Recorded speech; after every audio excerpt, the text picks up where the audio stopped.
Episode 83. Authenticity in Hollywood. Introducing Sarah Kozlowski on the BTS Creative Academy Podcast, Uncut. With me, your host, Martin Colton. Thank you for joining me, Sarah, on the podcast. I very much appreciate. Thanks for inviting me. Yeah, well, I've been following your stuff for a little while, and I'm an actor myself and a director, and following some of the great stuff that you do, following your journey as an actor. Thank you. So really interested to find out a bit more about you, about what you're doing, because from where I'm sitting, you're someone that's up and coming in Hollywood. Lots of projects on the go. I was checking out your IMDb. You got 7 films in the works. Jeez. Now that you say it like that, I'm like, okay, yeah. It's so funny because you shoot them and then they go into post and then you kind of forget. So yeah, there's a few things coming for sure. Yes, sometimes I'm seeing that mainly you're in the independent film world. In America, do we call it the independent film world? Yeah, so I actually I've done a lot of independent stuff, especially in the US. Dying to land one of those big shows and it's funny, hey, LA, we'll get into it, how interesting the system works here and you know, advice to any other actors I can always give because I've been in and out of the city for 7 years. But yeah, started in independent television in South Africa, then did network television in South Africa, and now I'm in and out of the US and Cape Town, South Africa, and do a lot of sort of like independent stuff here. So you're mainly based in LA. You're in LA right now? Yes, I'm in LA right now. Not for the faint-hearted. Love it. Also have like parts about it that I'm like, What's not so good? You know, I just suppose like for the risk of sounding jaded, and I never want to be jaded because I do find this place so inspiring in so many ways, it's just you have to keep your wits about you. Mm-hmm. You have to kind of realize the pool you're in. So it's and I feel like a lot of actors come from different countries or even different states in the US, and they kind of have like, they've done something, they've booked something, they're doing something, and they get you, and you are no one. But like no one. And you've got to have that mindset. I suppose it's like to a degree humility, but also not like don't undersell yourself. But you're going to start from the beginning. Your casting director is going to have to get to know you again. You've got to rebuild relationships with your reps from scratch. So I think that's kind of it. And also like a lot of people here are very me. It's a very culture of excessive narcissism. To some degree, but it is hard to be an actor, isn't it? It's hard to be an actor, and you've got to show everyone what you can do, what you're about, haven't you? Mm-hmm. So it's very you know the feeling as well. Yeah, it's very hard not to fall into that trap of narcissism and you know, start just shouting about all the great things you do, because you got to tell people, otherwise you're not going to book a job. Haven't you? Totally, yeah. The art of self-promotion. That is a whole book on itself. Like, tasteful self-promotion has to be done. But I do think there is value going to like events and networking and things and doing it in a way that speaks louder than possibly screaming about how wonderful you are. But yeah, I kind of feel like we're living in a new age. It feels like this a little bit over here. I'm not too sure about LA, what it feels like, but I feel like we're moving into some place where people that are authentic are getting on better than those that are false. I feel like we're seeing through that. That is so well said. Like, Martin, that is so well said, because I think even because at the end of the day, we are here to entertain an audience. That's our job. And audiences are so saturated with crap and inauthentic content and just so much fake stuff that when something authentic does slip through, it kind of shines brighter than you would expect, because people we're really stupid, but we're also really smart. So when we see that, it's like a ding ding moment. So there is some like artists and musicians and people and directors that they do have this authenticness about them that shows through their work. And I think as an actor, that's like, as you know, 101. If you can't bring, like, let's put the business of being an actor to this side, and the marketing and the business, and then the work and the craft is this side. And when it comes to the craft, if you don't have that authenticity, you're dead in the water anyway. I mean, that's just. I guess it's what we do. We're trying to share an art form, aren't we? And if we try and share that art form through being fake, it doesn't go very far, does it? No, it doesn't. It doesn't. No. It generally doesn't make it past the first self-tape or audition, really, because these casting directors are getting 6,000 submissions. They're seeing 200 if they have the capacity, maybe. They're selecting a few down, and trust me, in the first 5 to 15 seconds, if they don't see that grounded authenticity, it's like Tinder. They've seen it. They've seen it enough, haven't they? The people that are making the decisions have been there, and they've seen the results from that people not being their true selves, and over exaggerating what talents they have. They've seen it doesn't help the productions, does it? It doesn't help the films or the television programs if people are like that. Yeah. As a director, I'm sure you've seen self-tapes and thought to yourself, this is, I love what they're trying to do, and they seem like very educated in their craft, but what is it that I'm watching that's not resonating? It's like, what is it? It's just because there's something that's being trying to be told as opposed to just being, It sounds very hippy dippy, but there is a good side. It does, but there is a truth there somewhere, and I want to know how we get to it. How do we get to being authentic? How do you get to be in LA, somewhere that is very false, where people are being very loud? How do you get to be your true self out there? I think, like, especially when I walk into the room, so even if that's like turning on for my own self-tape that I have to do at home, or being in the room in an audition, or me taking a meeting with a rep or a director, you have to I think the battle is 90% in your mind. Your mind is the biggest obstacle that you have to overcome if you want, because we are all flesh, blood, authentic. We all feel something. We all have emotions. We all are creative beings. So if you can get out of your own way with putting your mind aside, saying, I need to show this person now all those things I just said I am, then generally it just happens. Like, you are enough. It can just happen, and get out of your own way and let it happen. But as soon as your mind is telling you, well, this is it now, let's turn on Sarah, let them see you, and these mental gymnastics start happening, I feel like there's a layer of your eyes that glaze over slightly.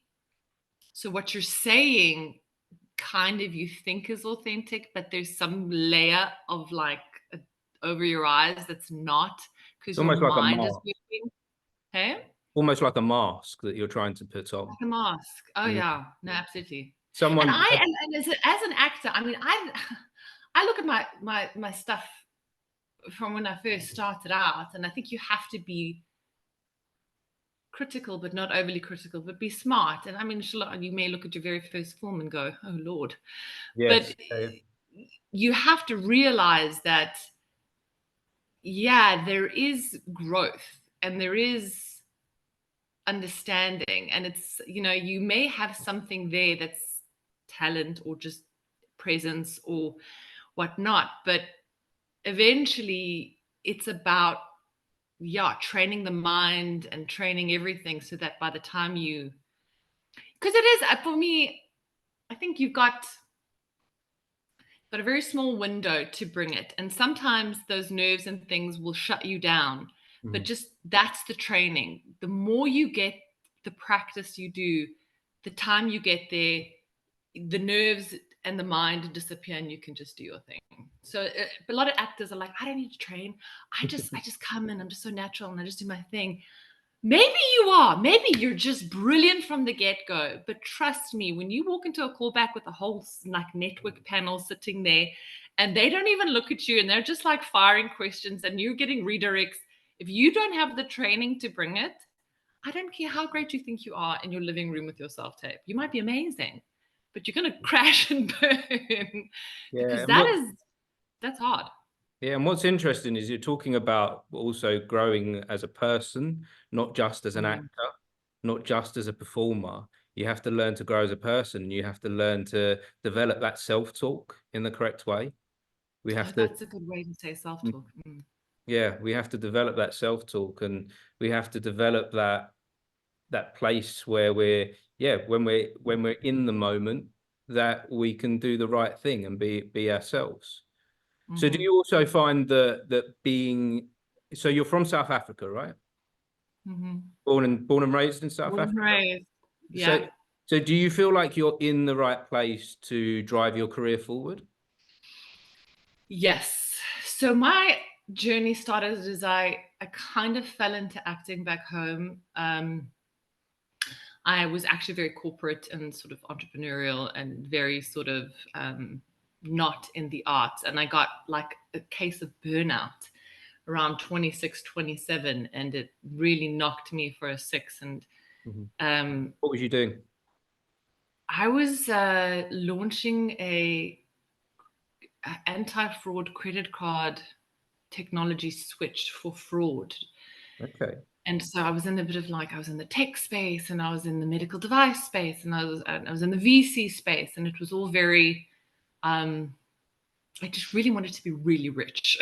I thought my self-worth would come from the zeros. And then had this. And how old were you at that point? 26, 27. And that's quite natural in 20s to see that. I was very similar. Make money, and that will sort your issues out, won't it? That will. Yeah, it will exactly. Your parents will love you, and my parents did love me. But they'll love you when you're so rich and just ridiculous. And then I kind of fell into modeling because I couldn't really work a job anymore. It was too stressful during this like recovery period. So fell into modeling and then fell into like acting because they were looking for someone for our local soapy that kind of fit my profile. And as a model, I thought, oh, maybe I'll try a bit of acting too. I had no respect for the craft whatsoever. I'm like, I'll just do a bit of acting because everyone can do that. And I phoned up this agency, this acting agency, and I was like, listen, I'm going to come by. You're going to sign me. They were like, yeah, no, we definitely don't take models. And so bye. And I think it was like just my corporateness. I was like, no one says no to me. So I kept calling and calling and calling. And this woman that owned the agency, she was like an industry veteran. She was such a bitch. Out of purpose, because she was so rude to me and she was so mean to me.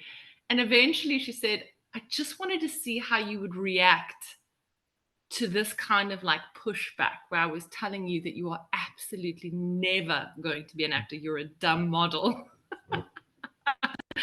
God bless her. Gaynor, I love you. And she says, you handled the situation so well under pressure. And you were just so like, well, let me explain to you why you were wrong. She was like, you can come in and audition. And then I'll just say the rest is history. So yeah, I went in and then landed this role on the soapy, I think by fluke, and which is a South African word for like luck. And then very quickly started getting seen by much bigger casting directors for other things. And this recipe I had of like, just go and do your thing and be yourself great was working up until a point where it started getting complicated, where I needed to really build character. Like, how do you build a character from scratch? Because everything I was getting seen for, I was like, I can relate to that. She's kind of, that makes sense to me.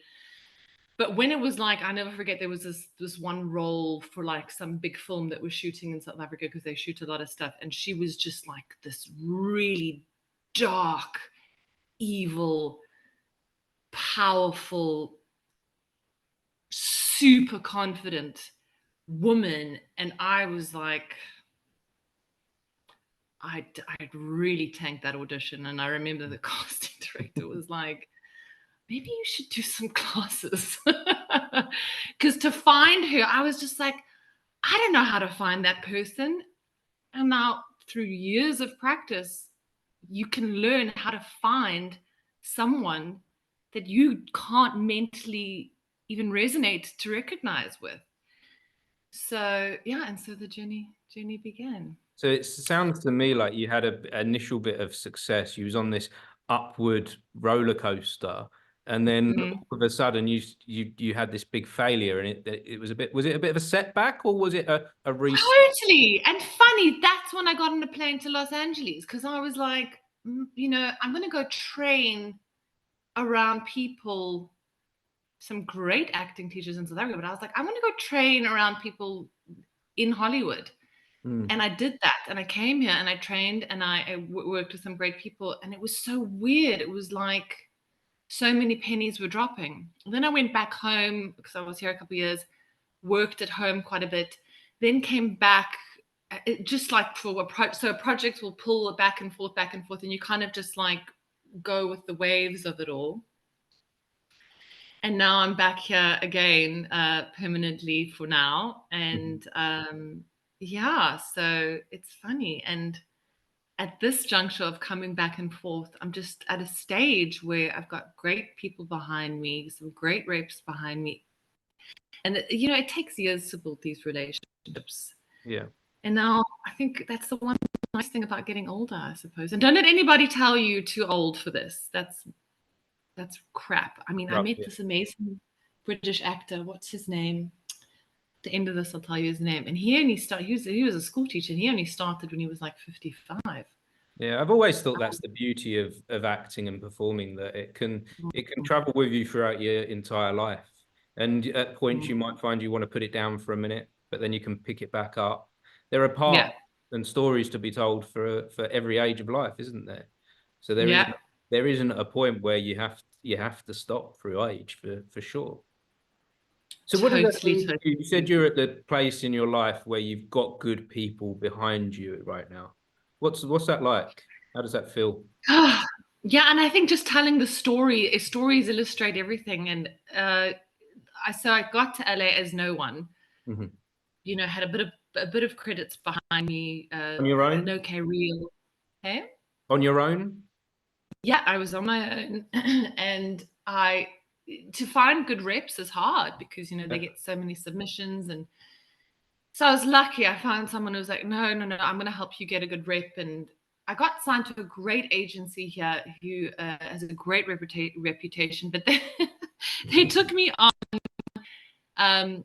A junior agent took me on, and you know, I was getting an audition here and there kind of thing. And I was like, I didn't really want to speak up much because they were such a big agency, and I didn't want to rock the boat. And kind of like a year into it, I sent an email saying, look, I've recut my reel with some additional material. Won't you take a look at it and tell me what you think?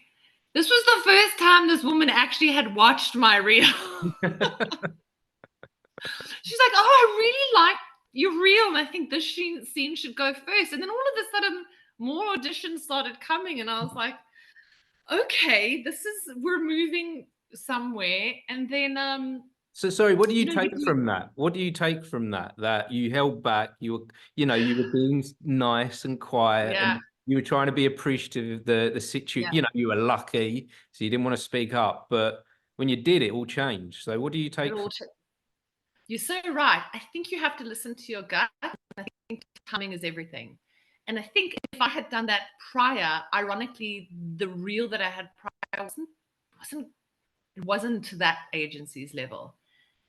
But then again, I do strongly believe actors have got to stop going, oh, but this isn't perfect, I can't submit it yet, or it's not quite right. You know, we self-sabotage, because that has been proven as a mental condition. Procrastination is fear of failure. So learn what is realistic and what is you just self-sabotaging yourself. And so good point. So auditions started coming, started really putting an effort in, and then so casting directors started requesting, that took a whole year, because you wait to be seen, and it's so hard to get seen. And then you'll do an audition, and the casting director will. So that what they do is they put you in like silos of people, so they know, okay, well, when the 6,000 submissions come in, oh no, we've seen her before, because they have systems where there's a little green dot next to your name. Mm-hmm. The point is, it's been 5 years with these reps, and now, I had to do my work, mm-hmm. which is come to the table with something, so that they are like, okay, cool, now we can go and do our work and go out on a limb and really sell you. So that's taken for 4 or 5 years, and got moved up to a higher agent within the organization, and then a higher agent and a higher agent. Suppose the story is just about manage your expectations and your perspective. Mm. Some people might just hit it from the get-go. Some people have a longer, slower journey, so it depends. And there was something else that you mentioned within that story there as well, about the getting started. If your tapes aren't great in the beginning, your show reel is not great in the beginning, and you fear of not putting it out there because it's not perfect, then your journey's not even starting, is it, if you don't put it out there?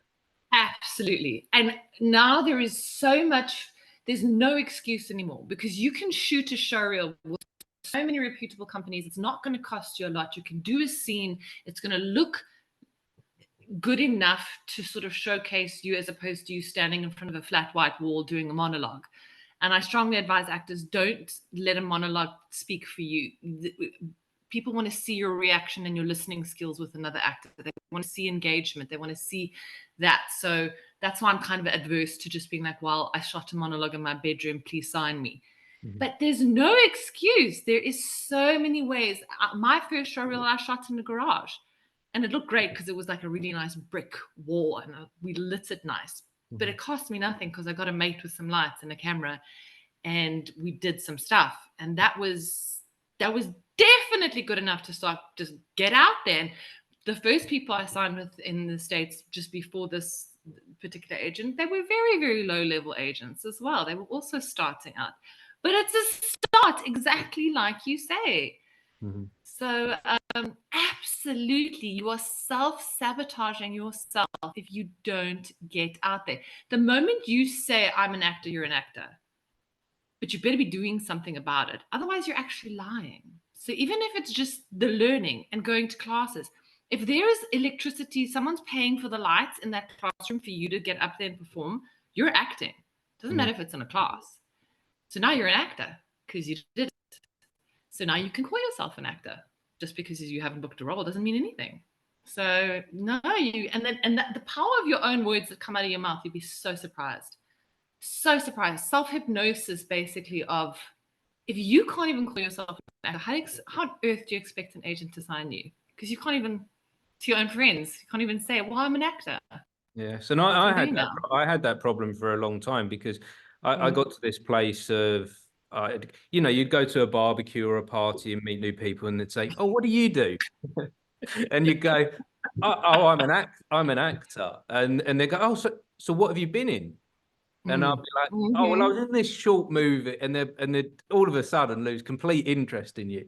And that would happen, that would start to happen quite regularly, and you'd start to get almost embarrassed, and you'd think, way to a party, what am I going to tell people I do today? What am I going to make up? Yeah. I don't know if I can continue to say I've just been in an independent film that you won't have seen.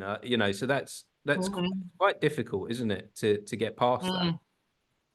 Yeah, it is. And I think that it's funny.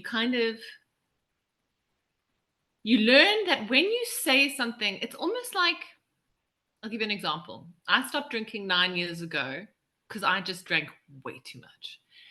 And for the first couple of years, I'd go out and about, and someone would say, do you want to drink? And I'd be like, I don't drink. But the delivery of me saying I don't drink would open this like floodgate of questions as to why. That I just stopped going out for a year because I was like, can't handle this. And I need to get into it. I need to explain. The moment I was at peace, and now this is this mental gymnastics that we're talking about again, where I would be asked the question and I would say, I just don't drink. No, thank you, not drinking. They just wouldn't ask why. It was the end of the conversation. It was just like, there's nothing here to, she doesn't drink. End of, not is she pregnant, not is she coming off of crack. It was just the end of the conversation. And the difference is it was self-acceptance. It was just, that was it. I don't drink anymore for a wealth of reasons that have nothing to do with anybody else. And I suppose you're right. It's like you go into that party, I'm an actor. Well, anything that I've seen, maybe this, maybe that, and then you can change the subject. But it's the delivery of, I'm so confident in what I've done. Don't really care if you've seen it or not. It's not an arrogance. It's just, yeah, that's what it is, I suppose. And I like that as well. That you're saying who you are. Once you get to that point with being able to say, this is who I am and what I do, and it does. I'm not looking for your validation. I'm not looking for your acceptance on that. This is just who I am, and I think it takes a while to get there. I think it does. I do think we have to struggle through that. And for me, I've got one more anecdote. They're all coming back to me now. Love it. So yeah, I was so in LA and London and around the world. There's Soho House. We all know Soho House, and I was sitting at Soho House a couple of years. I've been auditioning Soho this morning, actually. Oh, brilliant! Great space, and it's a great networking space if you know how to do it right. But this was maybe 7 years ago, and I was sitting there at the bar, and or even longer than that, like 12 years ago, and some directors were there, and we got to chatting. And now they said, I'll never forget their words. They said, "Yeah, you're an actress. Da, da, da, da. Are you any good?" It was so not trying to like cause anything. They just, well, are you any good? And it was so weird. I had been fumbling through that whole thing that we just discussed. Like, well, what are you in? What have you done? And then you're kind of like, oh, well, I did this and I did this thing for Netflix and I did, you know what I mean? And I'd gone through that for a year and it was so fun. And in that moment, I've been having such breakthroughs in my work. And I just looked at him and I said, yeah, I am. I'm actually really good. So I'm still learning. And I learn every day. And that's why I'm still in classes. But currently, I'm at a stage where I could quite confidently say that I'm a good actress. He was like, can you come to my office for a meeting? And that was it. It was just like, it was just so, I think people need to know that you are in a state where if they invest in you financially, time, all sorts of things, that you do believe you can deliver. And that's it. You've got a job to do. Sorry? They're employing you for a job. Yeah, they're employing you, yeah. Imagine going to a normal job interview, like, can you code this code? Yeah. I don't know. Maybe. Maybe. Yeah. No, it's really important to consider. It's really important to consider that from their perspective, what are they investing into you?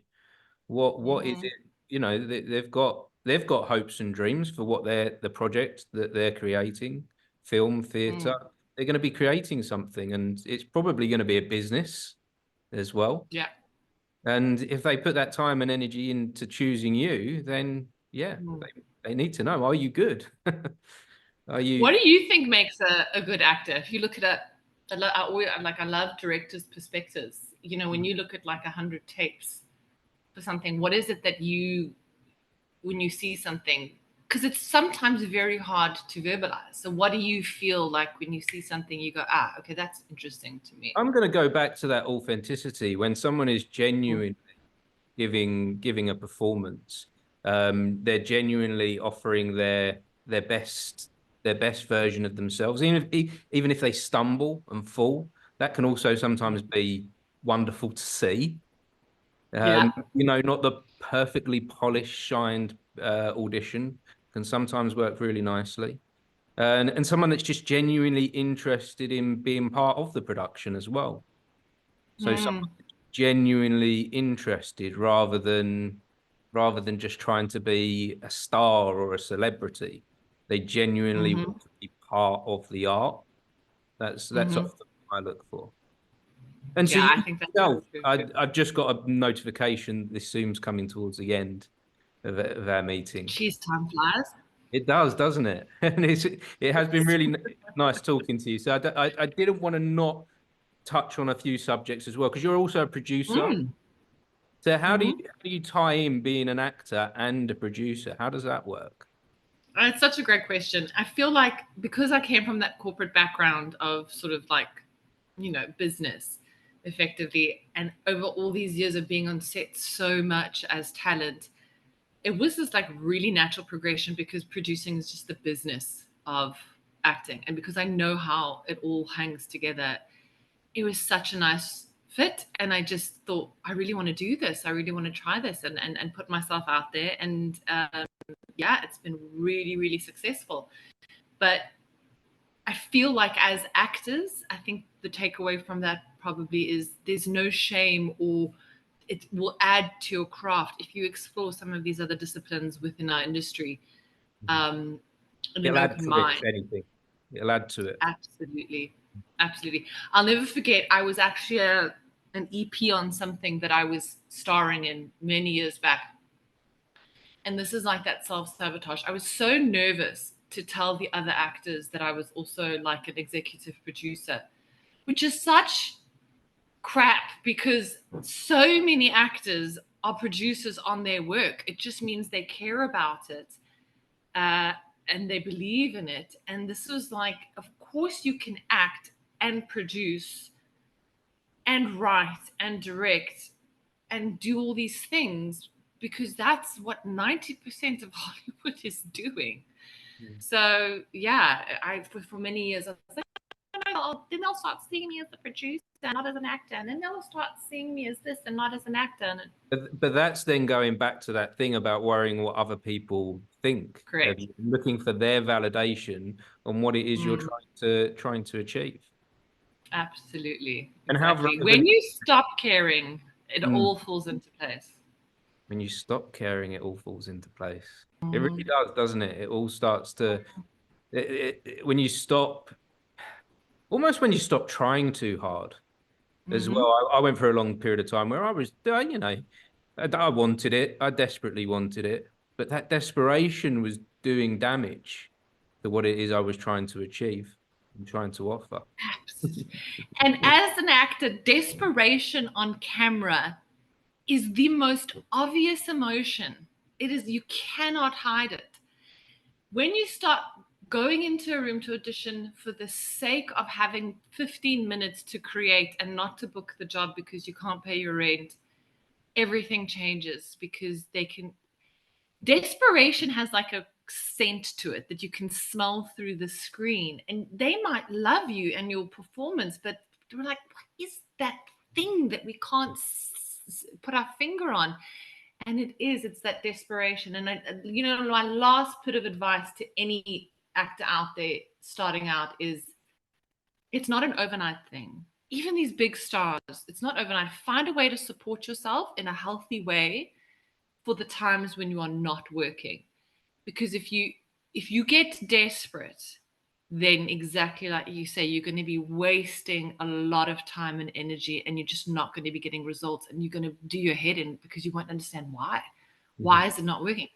It's because we can smell it on you. And it's so horrible to say, but we can smell that desperation. Yeah. Oh, it's just so awful, because I've been there. I've been desperate. I know. And I'll look at I think we all go through it, and I think that's the beauty in us having a conversation about this, that we can explore this together. That we've both experienced this, as pretty much 99% of all performers out there have. They will all have a moment of desperation. It's not to be ashamed of. No, don't be ashamed. Yeah. And you know what you do? You sadly just make decisions. Like I have said yes to projects that I never in my life would have done if I was in a healthier space, because I was taking care of myself.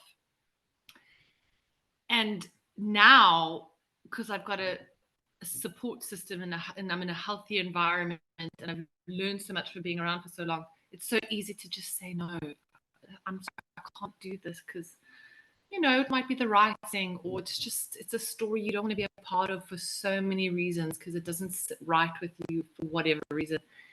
And now it's funny, when I say a no, I get 2 yeses. I'm not shitting you. It literally works like that. Yeah. I love that. Say no sometimes. It's okay. It's okay. Yeah, it's okay to say no. Say yes to the right things as well. Yes and no are 2 very important skills to learn. They're 2 very important places, aren't they? So one last question before I lose you. Should I, as an actor, visit LA? Should I come and try and, are you in the land of dreams? Absolutely. But come with and I actually offer a class on this. This is hilarious. Because everyone from my home country just constantly and other places, they DM. I don't know where to start. How do I get a visa? How do I get there? How do I infiltrate? How do I get rep? Reach out to me. We can book an hour. Get a very, very secure strategy in place. Look at your materials, look at what you've done, look at what you want to achieve, and get realistic about it. Because if you just come and fart ass around thinking and run around Sunset Boulevard, it's very frustrating. And the odds of someone walking up to you in a coffee shop saying, hey, you look great, can we now make you famous? It's not going to happen. If you have a good plan in place, things can happen. But it's all about that plan. So come with starry eyes. It's beautiful. 30,000 people arrive at LAX every day. 30,000 people leave because it's just too difficult and it's a nightmare and they cannot support themselves because they don't have a plan. So get a plan that's realistic. And also your parents will also look at your plan and probably go, okay, that makes sense. Because poor parents ship, every time a child's like, Mom, I'm moving to Hollywood. Bye, parents. Yeah, I've got a 15-year-old that's on her way soon. So she must please tell her to phone me. I've got her. How exciting. I know you must be also stressing, but no, it's wonderful. It's wonderful. And like I said, keep your wits about you. Learn to control your mind. And great things can happen. Great things can happen. Well, this has been wonderful. Baby. Is that the dog? Oh, just quickly say hi. Do you want to say goodbye? Oh, she just wants to play. And I'm on my ball. I'm not bouncing. So if anyone watching this is like, what is she doing? I sit on a ball. Oh, okay. Good for posture. Okay. This has been wonderful, Sarah. Thank you so much for joining me on the podcast. You've added so much value, so much insight for our listeners. I really do appreciate you. Thank you so much. No, thank you so much. I really enjoyed it. It was so easy to chat to you because you were in it, you've done it. And I certainly have learned some things myself. But yeah, just to everyone out there, don't you let anyone tell you no, or you're not good enough, or it's not going to happen for you. Just remember the power of your own words and the power of your own mind. This world is your oyster. You can do it. So that's all I have to say. Wonderful. Thanks again, Sarah. That was the BTS Creative Academy Podcast, Uncut. I appreciate you joining us for this conversation. If you'd like to find out more about the BTS Creative Academy, just search BTS Creative Academy. And so that you don't miss out on any future conversations, don't forget to like and subscribe.